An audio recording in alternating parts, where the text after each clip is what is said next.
Bon, eh bien, mes très chers amis nantais, je crois que ce sera réellement la calice jusqu'à la lie, le calvaire jusqu'à la fin de saison. Jamais on pourra s'asseoir et profiter de potentiellement voir notre équipe lâcher les chevaux et proposer enfin du jeu. Je crois qu'on a réellement vu des limites techniques aujourd'hui qui prouvent que cette équipe n'est en réalité pas capable de faire le jeu. Ce n'est pas un hasard que globalement, là, si vous regardez mes 10 derniers débriefs, un débrief sur deux est positif, l'autre est négatif, parce qu'environ un match sur deux, on joue un gros, puis une équipe plus faible. Et quand Nantes a affaire à une grosse équipe où il s'agit de vraiment défendre et rester appliqué, là, les Canaries, ils y parviennent sans souci, on l'a vu. Face au PSG, les Canaries sont parvenus à prendre un point il y a seulement quelques jours. 4 jours après, tu joues cette équipe de Toulouse, qui est une des équipes qui a la pire série en ce moment, ces dernières semaines en Ligue 1. Tu as des faits de jeu qui sont à ta faveur, ce carton rouge qui sort un peu de nulle part. Alors, je dis pas qu'il y a rouge ou il n'y a pas rouge, le geste est non maîtrisé. Mais ce que je veux dire, c'est que c'est quand même un coup de chance d'avoir ça qui arrive à ce moment-là. Tu sais que tu vas avoir une heure devant ton public qui était magnifique aujourd'hui, il faisait beau, c'était vraiment l'occasion de faire plaisir à tes supporters. Et tu es parvenu à une nouvelle fois gâcher l'opportunité qui se présentait à toi. Voilà, c'est le résumé de ce FC Nantes. Cette semaine résume vraiment la saison complète des Canaries. Tu es capable de prendre un point face à Paris. Par contre, 4 jours après, tu es incapable de créer le moindre décalage, de créer le moindre danger dans la défense toulousaine pendant plus d'une heure alors que tu es en supériorité numérique pendant la plupart de la rencontre. Bon, ça en dit long déjà sur la qualité technique de la plupart de l'effectif nantais, sur l'immense manque de créativité qu'il y a dans cette équipe. Bon, ça révèle beaucoup de choses ce match-là. Il y a limite de quoi être inquiet pour la fin de saison parce que tu vas jouer des équipes qui sont globalement assez modestes, notamment je pense à Angers et Montpellier, il reste plus que 3 matchs à jouer. Le déplacement à Auxerre s'annonce quand même assez compliqué entre les deux matchs. Mais bon, quand tu vois à quel point Nantes ne parvient pas à faire la décision dans des matchs beaucoup plus abordables cette saison, je pense même en début de saison face à Saint-Etienne, face à Angers déjà, là-bas où on doit gagner 1000 fois. Il y a tellement d'exemples cette saison où Nantes doit faire mieux. En témoignent les 0 points pris sur 6 face au Havre. Voilà, ça en dit long sur cette équipe qui est très frustrante. Et Toulouse s'est appliqué à juste bien bouger son bloc parce que Nantes ne parvenait jamais réellement à faire de décalage sur la seconde mi-temps. Et donc voilà, les Toulousains ont réussi à prendre le point qu'ils sont venus chercher en gagnant énormément de temps également. Donc voilà, ils ont bien joué le coup, ils ont fait preuve de vice après leur carton rouge. Il faut noter quand même qu'ils avaient déjà vécu un match comme ça la semaine dernière à Reims, où ils avaient été suspendus à peu près au même moment du match. Reims avait été parvenu à marquer très tôt après s'être retrouvé en supériorité numérique. Et donc là, Toulouse s'est vraiment appliqué à bien défendre. Et franchement, non seulement je m'en doutais que Nantes n'allait pas parvenir à gagner ce match, mais j'ai même eu peur à un moment qu'on le perde parce que derrière, je ne me sentais pas franchement très rassurant en seconde mi-temps. Mais bon, voilà, ça en dit long déjà aussi sur la tactique d'Antoine Comboiré. Quand tu te présentes à un match face à Toulouse et que tu mets la même compo que tu as mis 4 jours auparavant face au PSG, à savoir 5 défenseurs vraiment défensifs, Koza, Zézé, Castelletto, Palois, Amiens, vraiment très très défensifs. Voilà, c'est globalement des joueurs qui techniquement sont très très limités. Je pense notamment aux deux pistons. Voilà, le principe de piston, c'est qu'ils sont quand même censés pouvoir apporter offensivement. Et puis surtout, au milieu de terrain, tu nous mets 3 milieux défensifs. Je pense que s'il avait pu mettre 2 gardiens, il aurait mis Karlgren et Anthony Lopez. Comme ça, voilà, pour être sûr, il y en a un qui prend le côté droit, l'autre qui prend le côté gauche. Comme ça, tu es sûr vraiment de ne pas prendre le moindre but. Et puis voilà, la tactique nantaise, à savoir exploiter les contre-attaques avec la vitesse d'Ablin, la vitesse de Moses Simon. Et bien, on a bien vu ce que ça a donné parce que Antoine Comboiré s'est retrouvé bête réellement à la 38e minute de jeu quand Toulouse s'est retrouvé en infériorité numérique parce que là devant 35 000 témoins qui étaient au stade de la Beaujoire, tout le monde s'est rendu compte que Nantes devait faire le jeu et que Nantes devait gagner. Et là, oui, il faut attaquer. Et là, comment on fait? Parce qu'on n'a travaillé aucune sortie de balle, on n'a rien travaillé dans les appels offensifs cette saison. Alors comment est-ce qu'on va faire? Voilà, on se retrouve avec un match nul qui a goût de défaite évidemment, je trouve. Et puis surtout, voilà, comme je l'ai dit en introduction de ce débrief, la Beaujoire était belle aujourd'hui, il faisait beau, les gens avaient le sourire. Là, il y a les ponts du mois de mai qui arrivent, tout le monde est content, il s'est dit allez, on va se faire un petit match à la Beaujoire, ça va être sympa. Et ben non, c'est jamais sympa parce que cette équipe est incapable de proposer du jeu et incapable réellement de gagner des matchs à sa portée. Par contre, des matchs bien compliqués contre des équipes plus douées techniquement où tu es capable d'être en tant que outsider, tu es capable de faire le dos rond et d'exploiter tes contre-attaques, ah bah ça, le FC Nantes y arrive. Je crois qu'on peut entériner le fait que les Canaries ne sont réellement pas capables de battre une équipe plus faible qu'elle-même. Donc voilà, c'est quand même un peu con, c'est un peu le b.a.-ba dans le football de parvenir à prendre les points là où il faut les prendre. Donc voilà, il y a vraiment de quoi être inquiet là sur les derniers matchs qui arrivent. Pour vous résumer un peu la rencontre, les 45 minutes, je me suis fait chier. J'ai encore gâché un énième dimanche après-midi. Jusqu'à la 38e minute de jeu et du coup le carton rouge toulousain où Nantes aurait pu même prendre l'avantage dans la foulée. La frappe de Douglas Augusto contrée va toucher le poteau de Guillaume Rest. Si le Brésilien était parvenu à marquer, ça aurait été quand même son 3e but sur les 4 derniers matchs. Donc notre meilleur buteur est un milieu défensif. Donc bon, on en arrive à cette situation-là. À la mi-temps, il sort Douglas Augusto parce qu'il a pris un carton jaune. Il fait rentrer Mostafa Mohamed. On a vu ce que ça a donné Mostafa Mohamed. Présence dans la surface, ok, mais alors par contre, pied carré, level max. Quand tu es à 3 mètres du but, qu'il y a un ballon qui te revient, tu as juste à armer et à cadrer ta reprise de volée parce que jamais Guillaume Rest allait la choper en étant si proche. Et que tu envoies ton ballon non seulement au-dessus du but, mais quasiment sur le périph'. Faut se poser des questions, franchement. On nous dit, ouais, Mostafa Mohamed, c'est notre meilleur attaquant, c'est le meilleur finisseur. Alors d'accord, quand il s'agit de mettre des têtes incroyables face à Lille, notamment dans des situations bien plus compliquées, il y arrive, il parvient assez facilement. Mais par contre, dans des situations beaucoup plus compliquées, il est capable de vendanger quand il faut marquer. Il a souvent du mal. Donc voilà, on a vu le résultat. Mostafa Mohamed, seconde mi-temps catastrophique. Autre entrée que j'ai pas aimé, celle de Guirassy. Je sais bien que je vais pas me faire des amis parmi les supporters nantais, mais je trouve aussi que techniquement, alors lui il est beaucoup plus jeune, hein, mais il faut encore vraiment qu'il se fasse la maille. C'est pas pour rien qu'on le voyait beaucoup moins ces dernières semaines. Alors il apporte du peps, il apporte de l'énergie, mais techniquement, il remplace quand même Moses Simon, qui est notre seul vecteur de création d'occasion au FC Nantes cette saison. Ah bah là on a vu ses vraies limites, notamment en contre-attaque. Il est capable de prendre de la vitesse. Je trouve que globalement il a une bonne conduite de balle. Mais par contre quand il s'agit soit de lâcher le ballon, soit de réellement faire des petits gestes, des petits crochets, voilà, de la technique pure, il est quand même assez limité. Alors il est encore jeune, je pense qu'il faut encore qu'il se fasse la maille. Mais bon, j'ai vraiment pas trop aimé son entrée. Contrairement à celle de Santonze et Kadewere que j'ai trouvé bien plus intéressante. J'aurais limite aimé voir Santonze rentrer, pourquoi pas dès la mi-temps, parce que alors offensivement Santonze, même en revenant de 8 ans de blessure, il sera toujours meilleur offensivement qu'un Kelvin Amian ou qu'un Nicolas Kozza qui aujourd'hui, alors là c'était le pompon. Vivement qu'on soit rendu au mois de juin et qu'il retourne en Allemagne là, et qu'il ne revienne plus jamais au FC Nantes, parce que on s'est quand même tapé une saison avec Nicolas Kozza titulaire, seul titulaire au poste de latéral gauche avec aucun remplaçant, et on a survécu à ça. Donc franchement on peut se féliciter.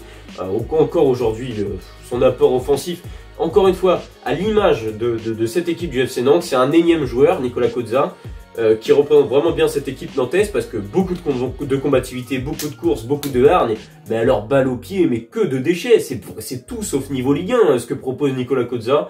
Donc voilà, ça explique évidemment à mes yeux le manque de créativité dans cette équipe, c'est que tu as beaucoup de joueurs qui sont incapables de faire des différences balle au pied et qui sont vraiment pas voilà, qui sont vraiment gênés avec le ballon, quoi, qui paniquent, et ça se voit, ils sont pas en harmonie avec le ballon, quoi, ils vont pas se marier avec. Donc bon, on l'a senti sur ce match-là, et Nantes n'est pas parvenu donc à prendre ses 3 points, pas énormément non plus d'occasions à se mettre sous la dent. Globalement les seules occasions nantaises qu'on a eues, ça a été des centres, alors de Moses Simon jusqu'à sa sortie, et sinon voilà, que des centres, et sur des cafouillages, des fois tu as des pseudo-situations, mais bon, il s'est vraiment pas passé grand chose, donc ça en dit long. Le FC Nantes qui est quand même resté avec une défense à 5 jusqu'à la 60e minute de jeu. Super, ça aussi ça en dit long sur les intentions. L'occasion pour moi évidemment de parler d'Antoine Comboré. J'ai vu un papier ce matin qui m'a réveillé de mauvaise humeur en ce dimanche. Comme quoi le FC Nantes souhaitait garder Antoine Comboré en vue de la saison prochaine. Par pitié, je vous implore, par pitié, non, s'il vous plaît. 2025, j'aimerais que ce soit une belle année, mais alors 2026, j'aimerais que ce soit encore mieux. Donc par pitié, on ne repart pas avec Antoine Comboré. Vous voyez bien que c'est un des derniers entraîneurs de Ligue 1 qui propose ce style de jeu-là, que personne à Nantes n'est content de ça, qu'à Nantes on a une ADN qui est autre, qu'on a d'ailleurs des jeunes qui arrivent, une génération qui est super intéressante, Louis Leroux, Nathan Zézé, etc. Il y a quelque chose à faire autour de la formation. Vous voyez bien qu'Antoine Comboiré est tout sauf l'homme de la situation. Et ils veulent continuer avec ce gars. Non, stop. Antoine Comboiré, j'aime beaucoup l'homme, je le respecte énormément, je le remercierai jamais assez de m'avoir fait vivre autant d'émotions, que ce soit en Coupe d'Europe ou en Coupe de France. Mais alors, c'est périmé depuis déjà plusieurs années, Antoine Comboiré, son style de jeu. Moi, je lui souhaite que de pouvoir se reposer et de limite venir à la Beaujoire donner le coup d'envoi et être applaudi comme une légende du club parce que il a beaucoup donné à ce club-là, ça je lui enlèverai jamais et je le respecte énormément, mais c'est terminé. C'est stop, on arrête là. Je pense qu'il a fait assez de mal aux Canaries cette saison avec son plan de jeu. Il n'est pas aidé par son effectif, je le maintiens. Il y a des joueurs qui foutent notamment la merde dans le vestiaire.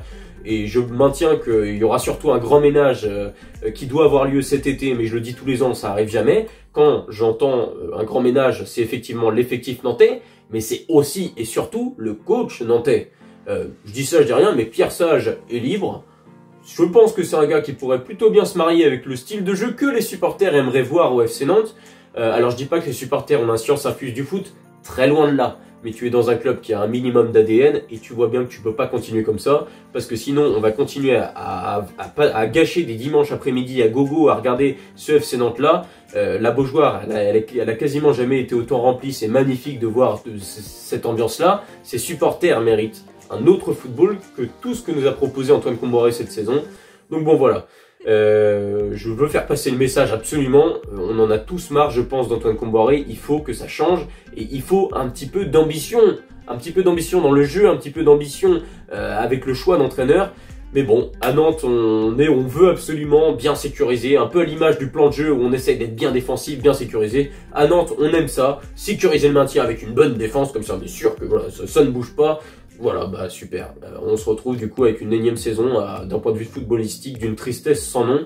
Bon, bah voilà, on souffre en silence d'année en année. Ce club est en déperdition en fait, tout simplement jusqu'au jour où on aura réellement une descente en Ligue 2. Et bah là, il y aura à peu près tout qui s'effondre. Voilà, il y a tout qui va s'effondrer à ce moment-là. Peut-être même la présidence et c'est peut-être finalement ce que beaucoup de supporters espèrent. On verra. Bon, j'étais là de base pour parler du FC Nantes. J'ai un peu dégraissé, je suis un peu parti loin, mais bon. Mes tops et mes flops.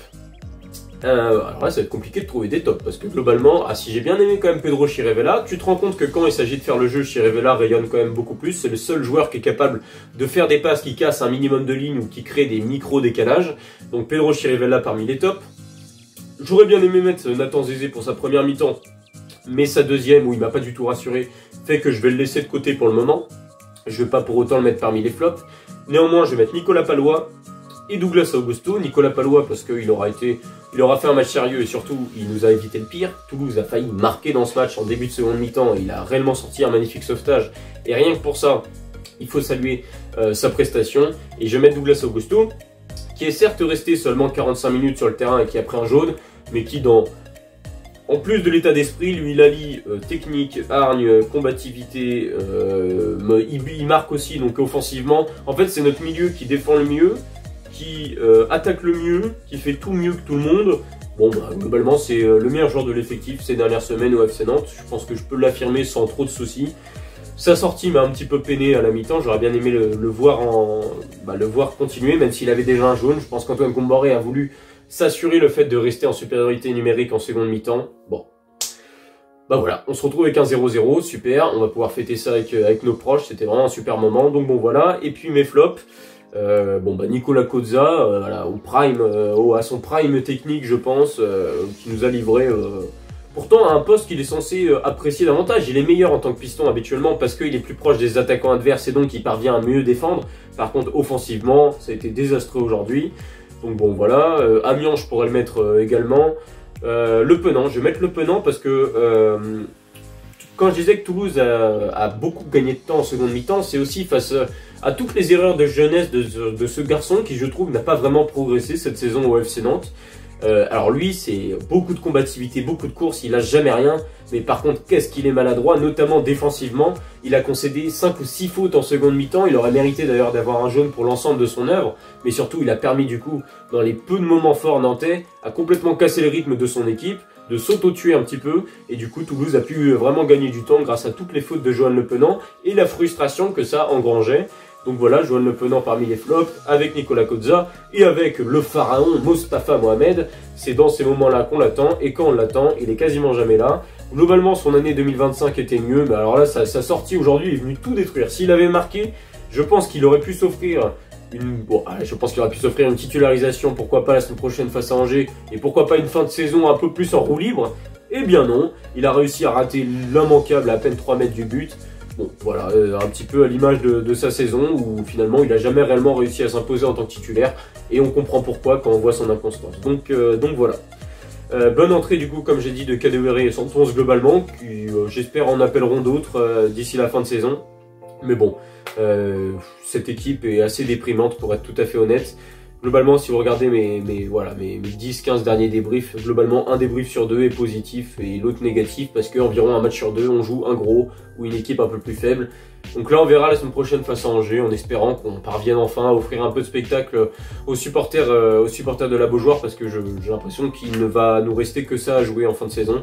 Le maintien n'est pas acquis, néanmoins ce point qu'on prend aujourd'hui nous permet encore un petit peu plus de prendre de la distance sur nos concurrents qui globalement n'ont pas trop avancé en cette 31e journée. Bon, on verra bien. Une chose est sûre, c'est que j'espère que les Canaries parviendront enfin à être au rendez-vous la semaine prochaine lors du derby des Pays de la Loire face au SCO d'Angers. Donc voilà, en tout cas, j'espère que ce débrief vous aura plu. Si c'est le cas, n'hésitez pas à me le dire dans l'espace commentaire et à vous abonner à ma chaîne YouTube. Allez, ciao!